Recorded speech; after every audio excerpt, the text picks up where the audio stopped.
వాళ్ళకి ఏం కావాలి, ఆ ఇంట్రెస్ట్ వచ్చింది, ఇంట్రెస్ట్ కమిట్మెంట్ ఈ రెండింటికి తేడా చూడండి. వాళ్ళు అనుకున్నది వచ్చింది అంటే బిజినెస్ డౌన్ ఫాల్ స్లో అయిపోతూనే ఉంటది అనమాట. సో వీళ్ళని లీవ్ పీపుల్ అంటారు. సో లీడర్స్ ఇక్కడ అందరూ అక్కడిక్కడ తిరుగుతున్నారు, చాలా ఇంపార్టెంట్. సెకండ్ పాయింట్ వచ్చి branch people, they stay as long as things are easy. when financial pressure increases they quit. అర్థమైందా? బ్రాంచ్ పీపుల్ చూడండి, they stay as long as things are easy. ఏదైనా సరే ఈజీగా రావాలి అని చెప్పేసి అనుకుంటారు అనమాట. ఎక్కువ ప్రెషర్ తీసుకోవడానికి రెడీగా ఉండరు. అంటే ఇప్పుడు డెమోలు మన అప్లైన్స్ ఏం చెప్తారు, డైలీ 5 to 10 ప్లాన్స్ చెప్పండి మీరు కమిట్మెంట్ తో ఉన్న లీడర్ అయితే అని చెప్తారు. అమ్మ 10 ప్లాన్లా, నేనేనే చెప్తా 10 ప్లాన్లు, లేదా ఒక గంట దొరికిందంటే ఒక ప్లాన్ 2 ప్లాన్లు చెప్పుకుంటా సైలెంట్ గా ఉంటా. ఓకేనా? అండ్ ఇట్లాంటి పీపుల్ బ్రాంచ్ పీపుల్ కి ఏంటంటే ఫైనాన్షియల్ ప్రాబ్లమ్స్, అప్పుల వల్ల గోల్ ఎక్కువైంది అనుకోండి, ఫస్ట్ బంద్ చేసేది బిజినెస్. ఇంట్లో భార్యతో ప్రెషర్ వచ్చింది, బిజినెస్ ఏం చేస్తున్నావు, డబ్బులు వస్తలేవు, ఎంత వచ్చింది, 10వ తారీఖు నీ చెక్ చూపి. ఈ వైఫ్ తోటి ప్రెషర్, హస్బెండ్ తో ప్రెషర్, సింగిల్ గా ఎవరైనా బిజినెస్ చేస్తున్నారంటే వాళ్ళకి ఇంట్లో ఇలాంటి ప్రెషర్ వచ్చిందంటే ఫస్ట్ వాళ్ళు క్విట్ చేసేది బిజినెస్ నే. అంతేనా? సో వాళ్ళకు చుట్టుపక్కల వాళ్ళు, ఇప్పుడు నాలాగా సింగిల్ లేడీస్ బిజినెస్ స్టార్ట్ చేసిన వాళ్ళు ఉన్నారు. సో వాళ్ళకు చుట్టుపక్కల వాళ్ళ నుంచి ఎన్నో రిజెక్షన్స్ వస్తాయి, పేరెంట్స్ నుంచి వస్తాయి. ఎందుకంటే పేరెంట్స్ కి కూడా అర్థం కాదు కదా, ఫస్ట్ నువ్వు నీకు ఇంత ఖర్చు పెట్టి చదివించినా నువ్వు చేసేది ఈ బిజినెస్. వాళ్ళు చూసేది ఆ ప్రొడక్ట్స్ మాత్రమే చూస్తున్నారు, కానీ మనము లెగసీ చూస్తున్నాం, లెగసీ క్రియేట్ చేసే పనిలో ఉన్నాం. Yes or no? కానీ మన చుట్టుపక్కల వాళ్ళకి, ఇంటి పక్కన వాళ్ళకి, మన ఇంట్లో వాళ్ళకి, అంటే ఈ కాన్సెప్ట్, ఈ network marketing, direct selling industry గురించి తెలియని వాళ్ళు ఏం చూస్తున్నారు, ఆ ప్రొడక్ట్స్ మాత్రమే చూస్తున్నారు. కాబట్టి మనల్ని డిమోటివేట్ చేస్తూ ఉంటారు. ఇట్లాంటి ప్రెషర్స్ ఏమైనా వచ్చినాయి అంటే కదా బిజినెస్ బంద్. బ్రాంచ్ పీపుల్, ఓకేనా? బ్రాంచ్ అంటే తెలుసుగా కొమ్మలు. సో కొమ్మలో పోలిన లక్షణాలు ఉన్న పర్సన్స్ అన్నమాట ఈ బిజినెస్ లో. నేను మొక్కతో కంపారిజన్ చేసిన పీపుల్ ని అర్థం చేసుకోండి. సో వాళ్ళకి ఫైనాన్షియల్ ప్రెషర్ వచ్చింది అంటే ఫస్ట్ క్విట్ చేసేది బిజినెస్ నే. సో నెక్స్ట్ చూడండి రూట్ పీపుల్. రూట్ పీపుల్ అంటే వేర్లు. వేర్లు కనిపిస్తాయా మనకి? కనిపిస్తాయా? మీరు రెస్పాండ్ కావాలి. కనిపించవు కదా? కానీ వేర్లు బ్రతుకుంటే మొక్క బ్రతుకుంటుందా? ఉండదా? ఉంటుందా? ఉండదా? yes బ్రాంచ్ రూట్ పీపుల్ చూడండి, they work silently without showing off, they stand strong in difficult times, they stay committed till the end. Commitment తో ఉంటారు ఎప్పటి వరకు? శ్వాస పోయేంత వరకు. Yes or no? వీళ్ళని రూట్ పీపుల్ అంటారు. ఎలాంటి కంపెనీలు వచ్చినా, 2 కాల కంపెనీలు వచ్చినా, ముక్కు పుడక కంపెనీ వచ్చినా, ఎన్ని కంపెనీలు వచ్చినా రూట్ పీపుల్ వాళ్ళని కదిలించలేరు, రూట్ పీపుల్ ని కదిలించలేరు. Yes or no? వీళ్ళు ఎక్కువ ఎవరి మీద డిపెండ్ కాదు, అప్లైన్ మీద డిపెండ్ కాదు, డౌన్లైన్ మీద డిపెండ్ కాదు. నా అప్లైన్ సపోర్ట్ చేస్తేనే నేను బిజినెస్ చేస్తా, నా అప్లైన్ డెమోలోకి వస్తేనే నేను బిజినెస్ చేస్తా, నా డౌన్లైన్ పని చేస్తేనే నేను బిజినెస్ చేస్తా, నా డౌన్లైన్ పెద్ద చెక్కులు తీసుకుంటేనే నేను బిజినెస్ చేస్తా.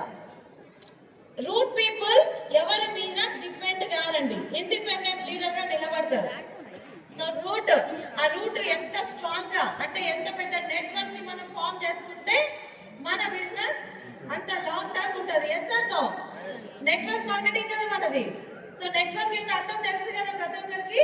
సో ఆ రూట్ పీపుల్ లాగా మనము ఉండాలి. ఆ రూట్ కి ఎలాంటి లక్షణాలు ఉంటాయో మనము ఆ లక్షణాలతో ఉంటే ఖచ్చితంగా చాలా పెద్ద సక్సెస్ ని మనము 100% తీసుకుంటాం అన్నమాట. సో ప్రతి ఒక్కరు కూడా అర్థం చేసుకోండి, లీడ్ పీపుల్ కి, బ్రాంచ్ పీపుల్ కి, రూట్ పీపుల్ కి గల తేడా అనేది మీకు ఈ స్లైడ్ లో తెలుస్తుంది. Leaves come and go, branches break under pressure, but roots hold the tree forever. Yes or no? కరెక్టేనా? నేను చెప్పింది కరెక్టేనా? ఎంతమందికి అర్థమైంది? నిజం చెప్పండి, నిజంగా అర్థమైందా? ఈ 3 పాయింట్లు మీకు అర్థమైతే నెట్వర్క్ మార్కెటింగ్ లో మీరు అస్సలు డిమోటివేట్ అవ్వరండి. నిన్న ఫస్ట్ డే బాలిల్ సార్ మనకు ఒక సెషన్ తీసుకున్నారు. ఏం చెప్పారు అక్కడ? జనాలు మిమ్మల్ని రిజెక్ట్ చేయడం కాదు, మీరే జనాలని రిజెక్ట్ చేసేయండి వాళ్ళు మీకు రైట్ పర్సన్ కాకపోతే. Yes or no? ఆ రైట్ పర్సన్ కాకపోతే మనమే రిజెక్ట్ చేయాలి.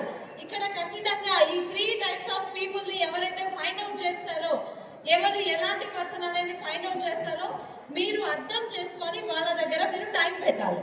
సో ఖచ్చితంగా ఇక్కడ మన మైండ్ సెట్ మీదనే ఆధారపడి ఉంటుంది మన లాంగ్ టర్మ్ బిజినెస్ అండి. మైండ్ సెట్ మీదనే ఖచ్చితంగా. సో ఇక్కడ ప్రతి ఒక్కరు కూడా qualities of leader should have.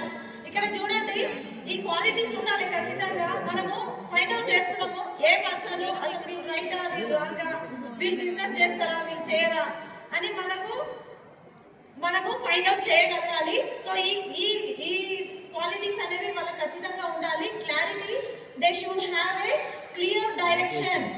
ఎటు వెళ్తున్నారు? Yes or no? Clear direction అనేది వాళ్ళకు తెలియాలి. ఎక్కడ వెళ్తున్నాము, ఎటు వెళ్తున్నాము, ఏ డైరెక్షన్ లో వెళ్తున్నాము, మనం వెళ్ళే దారి కరెక్టా కాదా అనేది వాళ్ళకు తెలియాలి ఖచ్చితంగా. ఆ క్లారిటీ అనేది ఉండాలి. So confidence, always lead with confidence. మన దగ్గర ఉన్న బలహీనత ఏంటో తెలుసా? Confidence.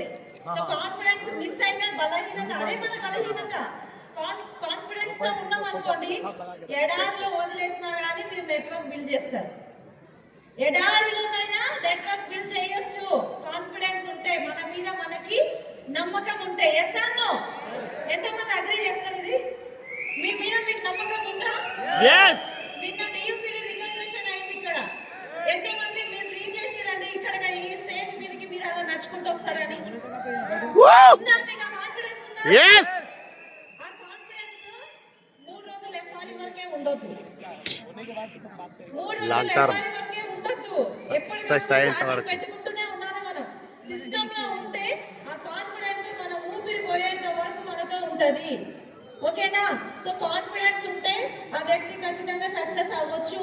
Inspiration, have the ability to motivate others. ఇవి ఖచ్చితంగా ఉండాలి ప్రతి ఒక్క లీడర్ కి. మీరు ఎదుటి వాళ్ళని మోటివేట్ చేయగలగాలి. కానీ మనం ఏం చేస్తామంటే కన్విన్స్ చేయగలుగుతాం. ఇలా ఎట్లనైనా 1000 రూపాయల ప్రోడక్ట్ అయినా కొనిపించాలి, 3000 రూపాయల ప్రోడక్ట్ అయినా ఇలా దూరం కొనిపించాలి, నేను ఇంటికి పోవాలి. మీరు కన్విన్స్ చేస్తే 1 టైం బిజినెస్ వస్తుంది. అర్థమైందా? మీరు కన్విన్స్ చేసారు అనుకోండి 1 టైం బిజినెస్ వస్తుంది. అదే మీరు మోటివేట్ చేయగలిగితే, బారిల్ సార్ ఏం చెప్పారు మనకి? వాళ్ళ డ్రీమ్ మీద మీరు వర్క్ చేయండి. వాళ్ళకి ఏ డ్రీమ్ ఉందో అది మీరు తెలియజేయండి. మీరు ప్లాన్ లా అదే మీ ప్లాన్ అని చెప్పారు. బారిల్ సార్ ప్రొడక్ట్ ఇవన్నీ డెమో చేయండి, ఇన్ని డెమో చేయండి అని చెప్పిరా? చెప్పలే కదా. మనము మోటివేట్ చేయాలా, వాళ్ళని కన్విన్స్ చేయాలా? మోటివేట్ చేయాలి కదా. మోటివేట్ చేస్తే మనతో వాళ్ళు లాంగ్ టర్మ్ జర్నీ చేస్తారు. Yes or no? So motivate చేయగలగాలి ఒక leader. And patience, remain calm and steady in those times. ఎక్కడ నెగ్గాలో కాదు, ఎక్కడ తగ్గాలో తెలిసిన వాళ్ళ లీడర్. అర్థమైందా? సినిమా డైలాగ్ కాదు ఇది, డబ్బింగ్ అనుకోండి. నెగ్గాలో కాదు, ఎక్కడ తగ్గాలో, ప్రతి చోట నాదే పని చేయాలి కాదు. అర్థమైందా?